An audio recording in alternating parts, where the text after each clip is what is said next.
Hello, everybody. Dom Tiberi here, joined by Adam King. And first of all, we'll get into the college football playoff rankings that come out on Tuesday in a minute. But I just want to talk about the Buckeyes and the gutsy win they won Saturday at Wisconsin. That was one of the most physical games they've played this year, maybe the most physical game. There's like 10 or 12 Buckeyes that are banged up from that game. Same thing with Wisconsin. Luke Fickell really had those guys playing tough. People are talking about, and God bless you on social media, but Twitter has become such a bastion of just these outrageous takes. I mean, people wanting Kyle McCord benched or saying he stinks and all this. You know, the guy's 8-0. The guy did throw 2 picks.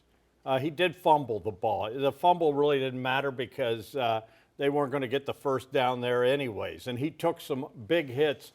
The bottom line is this. That's not constructive criticism. Someone said, well, it's constructive. I mean, how is that constructive criticism? Oh, I mean, and you know what? They're 8-0. The mission is to win the game, and they won the game. Was it pretty? In some aspects it was. Was it easy?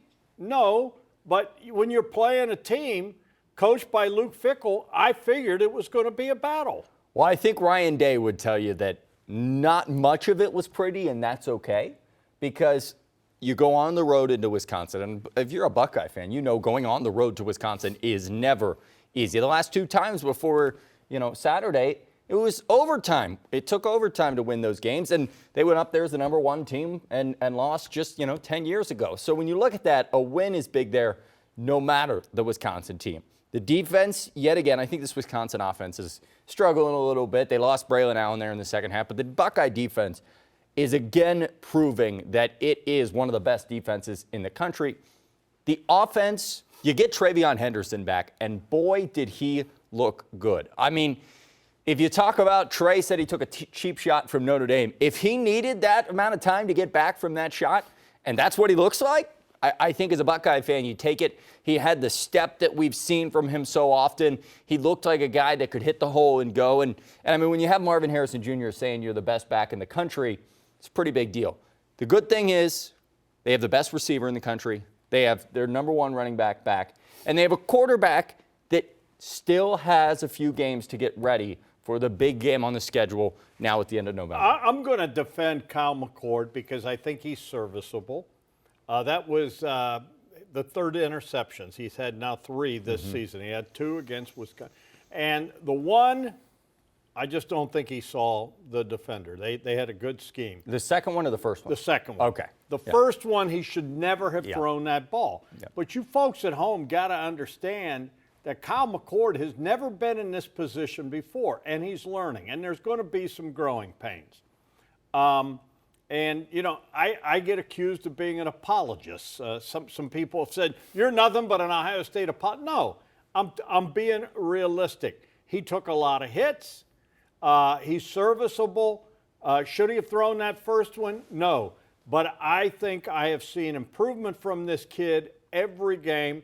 And, the old saying is the best thing about a freshman's when they become a sophomore. The best thing about a first-year starter is when he becomes a second-year starter.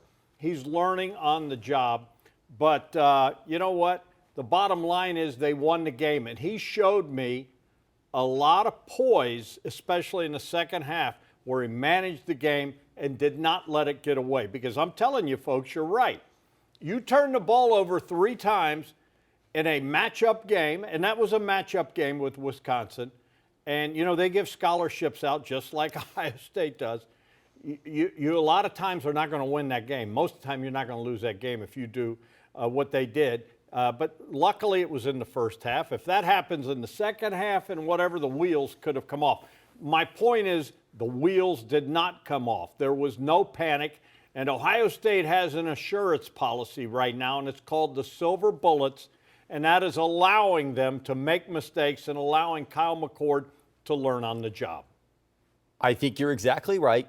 And I think Kyle McCord would tell you that he is 100% not happy with last night. Well, no, he wouldn't be. And I think it's okay to say Kyle struggled mightily last night.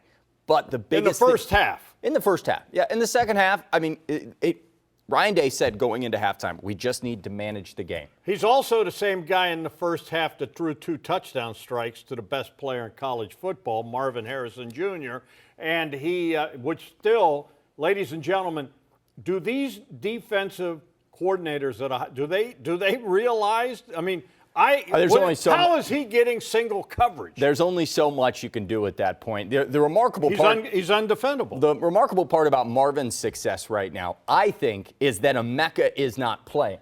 I think when you take Emeka off the field, you say, okay, guys, let's make Carnell Tate and Julian Fleming and Xavier Johnson didn't even have a catch last make Cade Stover beat us.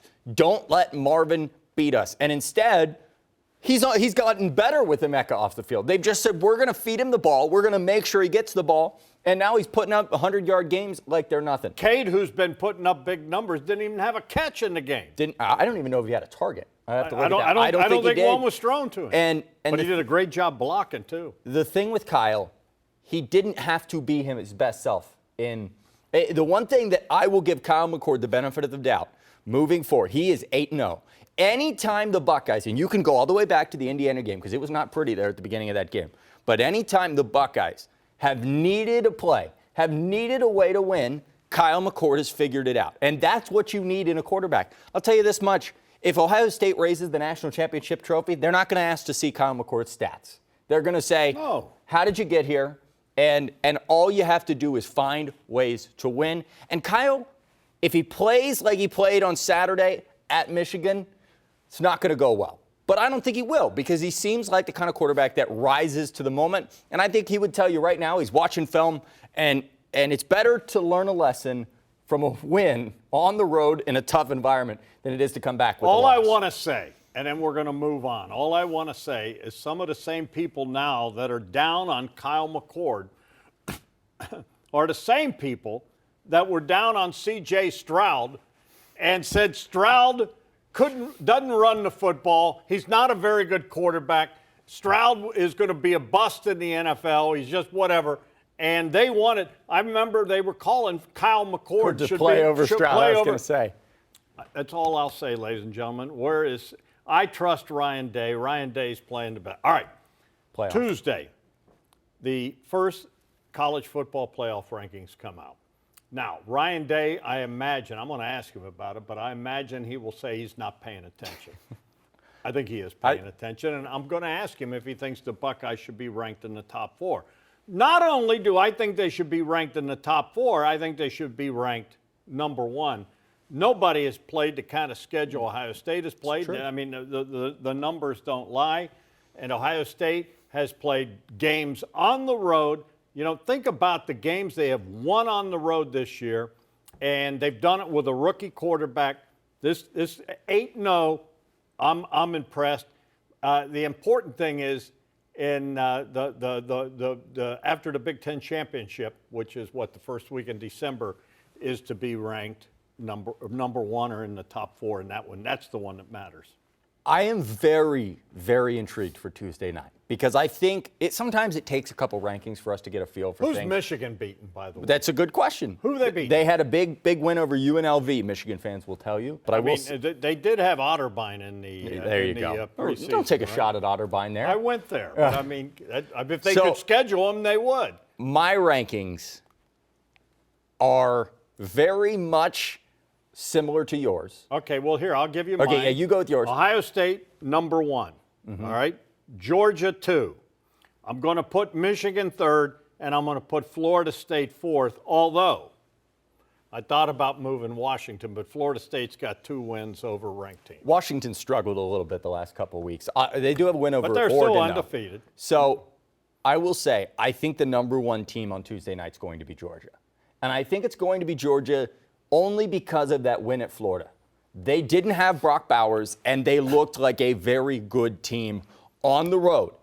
I thought going into this week, Ohio State was the unquestioned number 1 team. I think when you look at the offensive questions for the Buckeyes, it was a road win in a tough environment. I think you could very much make the case on Tuesday night that Ohio State should be 1. I think they'll rank Georgia 1, Ohio State 2. I think they'll put Florida State 3.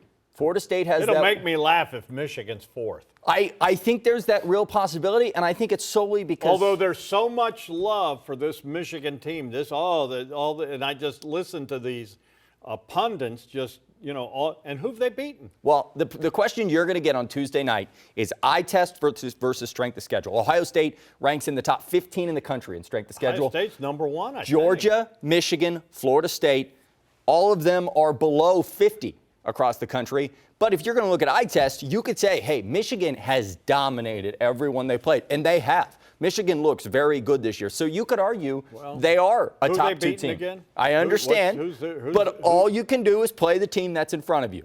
With that said, Ohio State has played much tougher teams that were in front of them, and they have found ways to win as well, which is why I think it'll be Georgia, Ohio State, Florida State, who has that road win at LSU. It looks a little less good now, but then I think Michigan comes in there at 4 with Washington at 5. Well, and this is just what we think. Obviously, it does not matter. All you want to be in is in the top 4.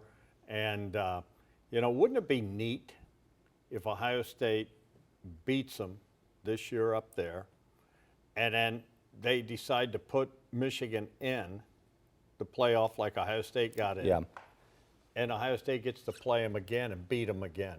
I'll say this. I would like that. Without knowing any playoff rankings, if Ohio State goes undefeated and Georgia goes undefeated and Washington and Florida State, there is no doubt in my mind Ohio State will be the number 1 team in the college football playoff. Well, they've never been. Ladies and gentlemen, and I'm going to pull a Lou Holtz here, they did beat Georgia. Ohio State did. Oh. They did. That's the officials just didn't, a bold take. If that's a bold, I understand if Lou Holtz can say Notre Dame I understand beat Ohio what State, you're saying. I can say Ohio State beat Georgia, which they did. They should because they looked amazing. Because if that was not targeting, there is no targeting. And they 100. came back and said it was, because instead of kicking a field goal, they're going to score a touchdown, changes the whole complex, and Ohio State would have won the national title last year. That's all I'll say. And they should have won it. And it was taken. It should have been targeting, but maybe they'll get their shot at Georgia again this year. Well, I would like to see them play Georgia again. I am looking forward. I'm not making any predictions except to say I'm really looking forward to that trip north of the border. When you're watching the rankings, watch where they rank Penn State and Notre Dame. If they're up high, then I think the Buckeyes will be 1. Well, let me just say this. Penn State and Michigan are 1 and 2 as far as the defensive rankings in the country. I believe Penn State's still 1. I think Michigan's 2. So, if you're going to go by stats, clearly they both have outstanding defense. Yeah. And Ohio State? Pretty outstanding, too. Beat Penn State. All right, ladies and gentlemen, keep it on 10TV and 10TV.com. He's Adam King. I'm Tom Tiberi. And I'll talk to you on social media. I still like arguing with you, but I'll talk to you.